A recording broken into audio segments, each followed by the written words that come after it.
No niin, terve vaan kaikille ja tervetuloa pitkästä aikaa Varusvarastolla sarjan pariin.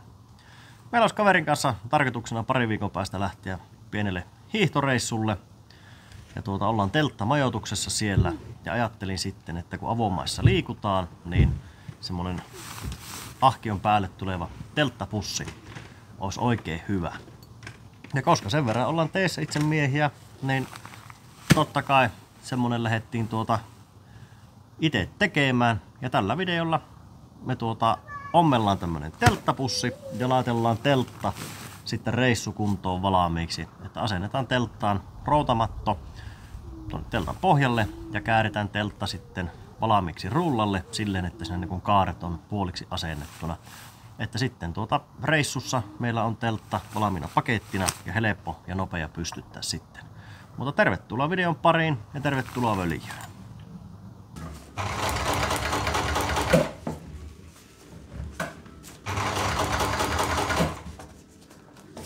Tähän projektiin tarvitaan noin 3 metriä kangasta, yksi 25 millinen solki, 25 millistä nauhaa, noin metrin verran, sekä 2 milliä paksua ja 25 milliä leveää polyeteenin nauhaa vahvistamaan ja jäykistämään pussin reunaa, noin 6-70 senttiä.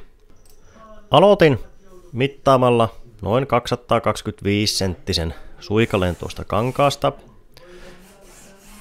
jonka jälkeen leikkasin kankaa oikeaan mittaansa. Tämän jälkeen kavensin kankaan 127 senttiin, jolloin siihen jääpi 2 sentin saumavaraa. Tämän jälkeen lähdin tekemään siihen tuolle jäykisten nauhalle kujaa, eli tein 3 sentin päärmeen kankaan reunaan. Eli käänsin vain kankaan 2 kertaa ympäri, jolloin kangas päättelee itsensä tuonne kankaan sisälle ja saadaan hyvä vahva kuja tuolle vahviken nauhalle sitten. Ja neulotaan tarpeeksi tiheästi, että kangas pysyy paikallaan sitten ommellessa. Ja aivan suoralla ompeleella kankaan tai sen päärmeen reunasta ompelin, että siihen jääpi se reilu tila, että sinne juuri se 25 millinen nauha sitten sopii. Sen jälkeen merkattiin tuolle vahvikelistalle paikat, eli jätin noin sentin 1,5 senttiä tuolta kankaan reunasta ja leikkasin nauha oikean mittaansa. Tuo polyeteenin nauha on sen verran pehmeätä, että sen pystyy aivan saksilla leikkaamaan. Ja sitten pyöristin nuo päät, että se ei sieltä lähde kankaan läpi ajan kanssa tulemaan. Sitten ompelin toiselle puolelle sen nauhakuja umpeen, että se ei lähde karkuun sieltä se vahvikellista. Jonka jälkeen pujoteltiinkin sitten tuo lista paikoilleen sinne kujastoon. Vähän joutui lypsämään, kun tuo nauha on aika ohutta ja kangas on ohutta, että se saatiin sinne sievästi, mutta hyvin se sinne asettui. Jonka jälkeen pääteltiin se listan toinenkin pää, että se lista jää sinne umpikujaan. Sitten merkattiin tuo sulkunauha, eli tuo kangashihna, ja siinäkin jätettiin noin 2 senttiä tuolta reunasta aina tilaa, mihin se kiinnitetään, ja leikellään vähän oikeaan mittaan sitä hihnaa. Ja tämän jälkeen pujoteltiin vaan nuo klipsin päät tai puolikkaat paikoilleen, taitettiin tuo hihna noin 10 senttiä tuonne itsensä alle, että se tekee hyvän vahvikkeen ja se ei purkaudu sieltä. Ja kiinnitettiin tuommoisilla ompeluklipseillä tuo remmi paikoilleen tuohon hahmotteluajaksi. Jonka jälkeen ommeltiin taas suoralla ompeleella 2 kertaan, eli ympäriinsä se hihna paikoilleen tuohon kankaaseen. Tämän jälkeen päästäänkin jo sitten vähän kokeilemaan, että mitenkä tuo rullasulku siihen toimii, että mitat tuli aika hyvin ja se siitä saadaan kierrätettyä sitten hyvin siihen vahviken muovilista ympärille, niin saadaan hyvä tiivis sulku tuolle pussille. Sen jälkeen lähdettiinkin tekemään itse pussiosaa kiinni, eli nuo kankaan pitkä reuna vaan neulottiin yhteen ja ommeltiin sitten suoralla ompeleella koko pussin matkalta 1 kerran. Tämän jälkeen taitoisen ompelussa ylijääneen hännän niin kangasta vasten ja ompelin sieltä niin kankaan nurjalta puolelta vielä toisen kerran kankaa ympäri, että sitä ei tarvitse sitten sen kummemmin päätellä ja se pysyy siellä hyvin. Sitten päästäänkin jo kääntämään pussi oikein päin ja katsomaan, että miltä se näyttää ja vaikuttaa. Ja testailemaan vielä tuota sulkua kunnolla, että kun se pussi on ommeltu nyt kiinni. Ja hyvinhän se sinne taipuu ja pyörittäytyy itsensä ympärille, niin tulee kyllä hyvä liitos siitä.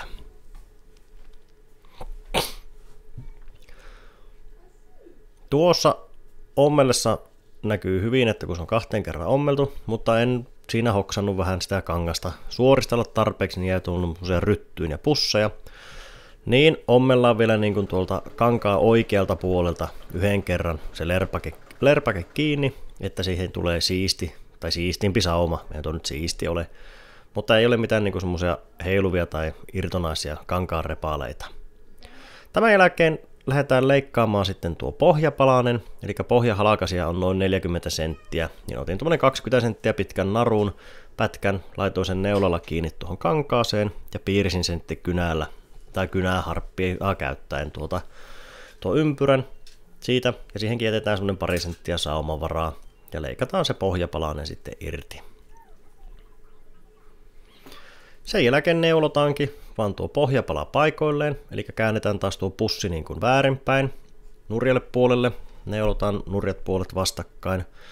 Ja mitä tihiemmin neulotaan, niin sen paremmin se sitten pysyy siinä ommellessa paikoillaan.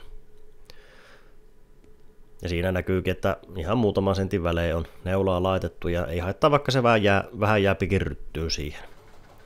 Ja ommellaan sitten 1 kerran tuolla suoralla ompeleella ensinnä tuo pohjapaikoilleen. Ja sen jälkeen siitä sitten leikellään se ylijäämä saumavara pois, että jääpi noin 0,5 senttiä. Ja sen jälkeen veestään vaan uudestaan siksakilla silleen, että se neula tulee sieltä kankaan reunan yli ja päättelee sen kankaan, että se ei lähde sitä purkautumaan.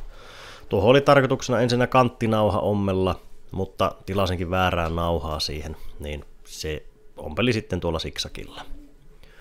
Ja nytpä meillä alkaakin olemaan sitten kun pussi käännetään, niin pussi valmiina.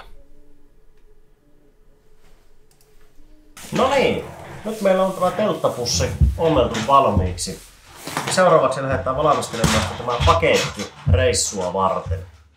Eli tässä mulla on tämä minun talviteltta, Fjällrävenin Polar Endurance 3 hengen teltta. Ja tätä mä oon käyttänyt talvitelttana, kun se nyt on siihen tehty. Tuplakaaret, lumiliepet valmiina, niin valmis paketti. Ja lähdetään valmistelemaan tämä, eli teipataan kaaret valmiiksi pötköksi ja ujutellaan ne tuonne telttakaariin. Tai telttakaaret niin teltan kaarikujiin valmiiksi. Ja silleen, että siihen jääpi niin kuin 1 katkospaikka, eli siihen kaaren keskelle jääpi. Eli saadaan teltta sitten niin kuin käytännössä vain puolitettua. Ja sen jälkeen kun se on tehty, niin leikataan sopiva pala routamattoa, ujutellaan se sinne teltan sisälle vielä, niin saadaan rullattua se teltta ja se routamatto valmiina. Ja katsotaan miten hyvin se sopii tuonne pussiin.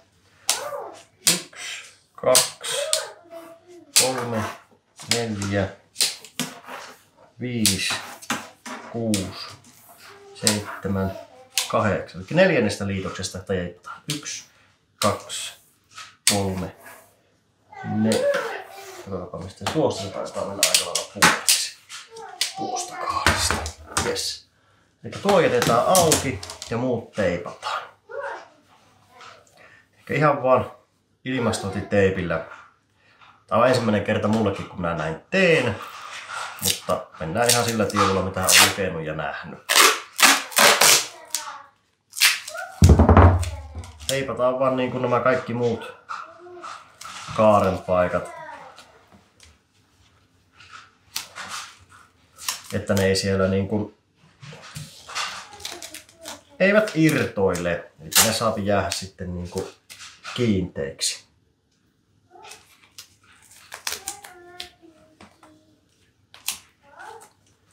Ja tämä estää tämä teippaus niin, että nämä nyt ei täältä aukea nämä kaaret itekseen.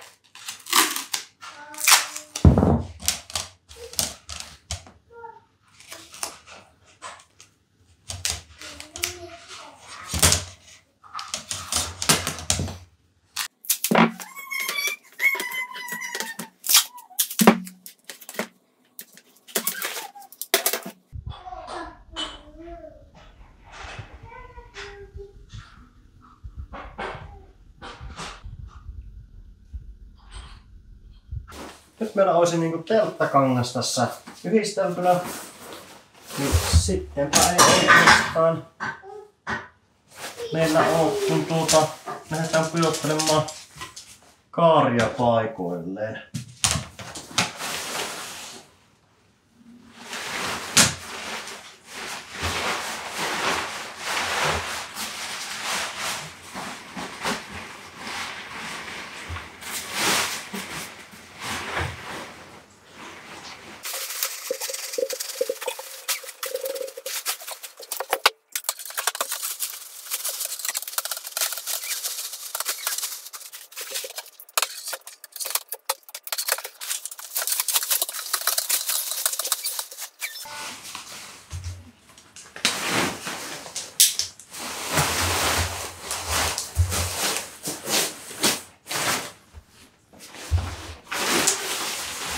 Nyt siellä olisi kaaret puoliksi paikallaan.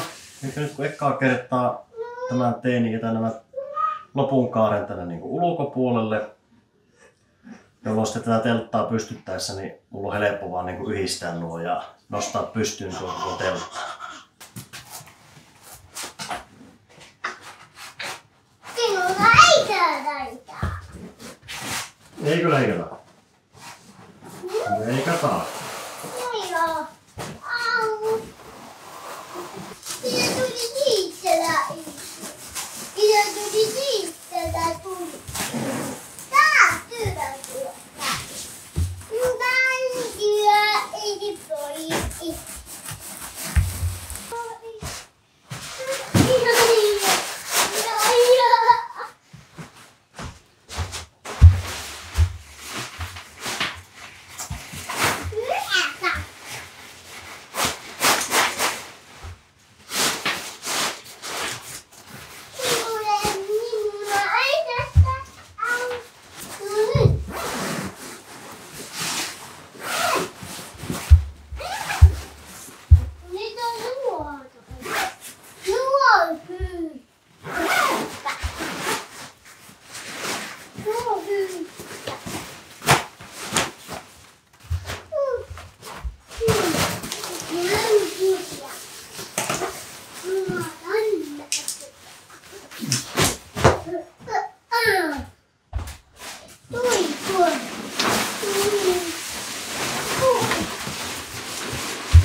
Huomattavasti ympeämpi tämä routamaton tässä kääriä toki on, mutta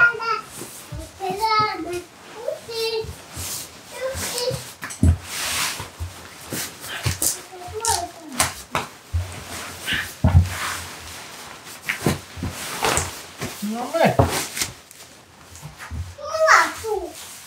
Joo, sekö puuttuu?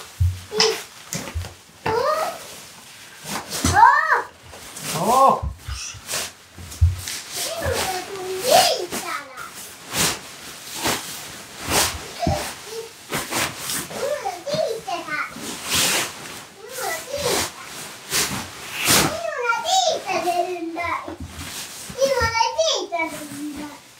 No, ei sinne kyllä nyt taukovaatteet enää sovi, mutta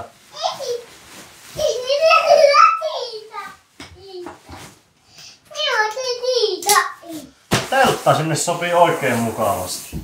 Tuossa on näköjään vähän sauma jäänyt ryttyä. Vähän lyhentää tuota mittaa, mutta siinä meillä on oikein hyvä pötkylä nyt ahkion päälle laitettavaksi. Ei muuta kuin sitten kun pystytetään, niin pussista pois ja levittää kankaat, kaaret paikalleen, vetää teltan suoraksi.